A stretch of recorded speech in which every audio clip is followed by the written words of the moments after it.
Is your jumping spider acting a little weird? Are they spending loads of time in their web? They could be going into molt.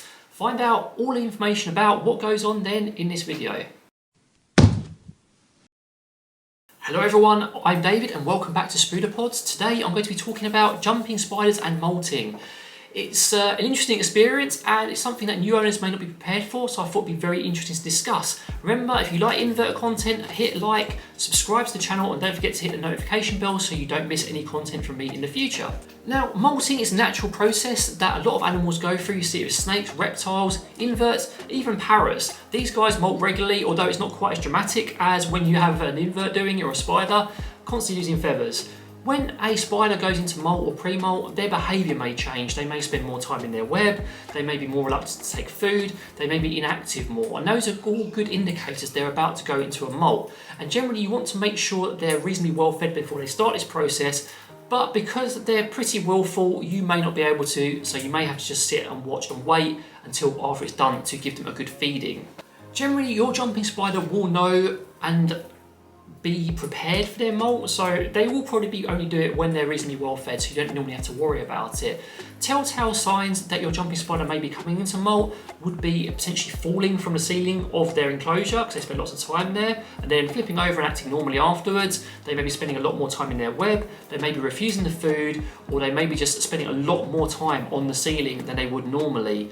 And if you see any of this, it's okay to keep feeding up until the point where they're constantly in their web. They need to stop offering the food because it could potentially be harmful, although the risk is low with certain types of food because they won't be able to reach them.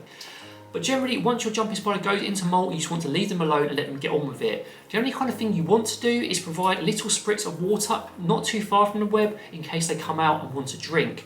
We noticed when Tank was molting, even though he didn't want any food, he wanted to be left alone, occasionally he would pop out and have a little drink. And that is a way you can support your spider without being too invasive into the process. You also want to keep the humidity reasonably high and make sure the temperature is stable and not disturb the enclosure as much as possible when they're molting. If you disturb the enclosure, it can cause stress and interrupt it. If the humidity drops too low, it could impact it, and generally you just want to be not messing with them too much. It can be variable how long it takes. They may pop out like mid through the process and go back in. Just need to leave them alone, let it get it basically done and over with.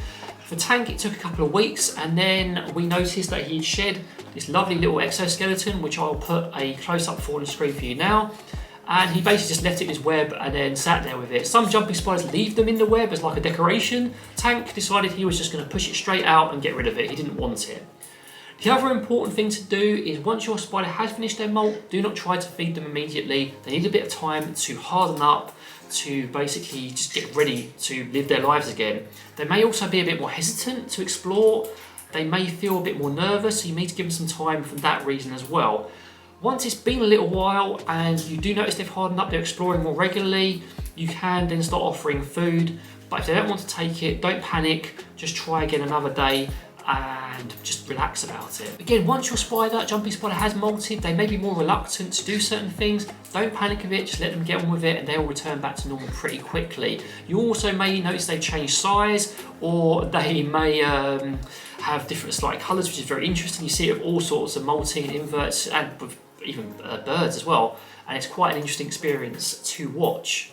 So just to summarise, if your jumping spider's molting, let them get on with it, offer a bit of water, stop offering food once they start their molt. You don't want to disturb them either, and let them get on with it. Once it's done, give them a bit of time to harden up again, then start offering the food because their fangs might not be ready. Again, if you found this video useful and you love this sort of content, I'd love to hear from you in the comments. If you have any tips for when jumping spiders are molting, again, would love to hear from you. But in the meantime, take care, have a really nice day.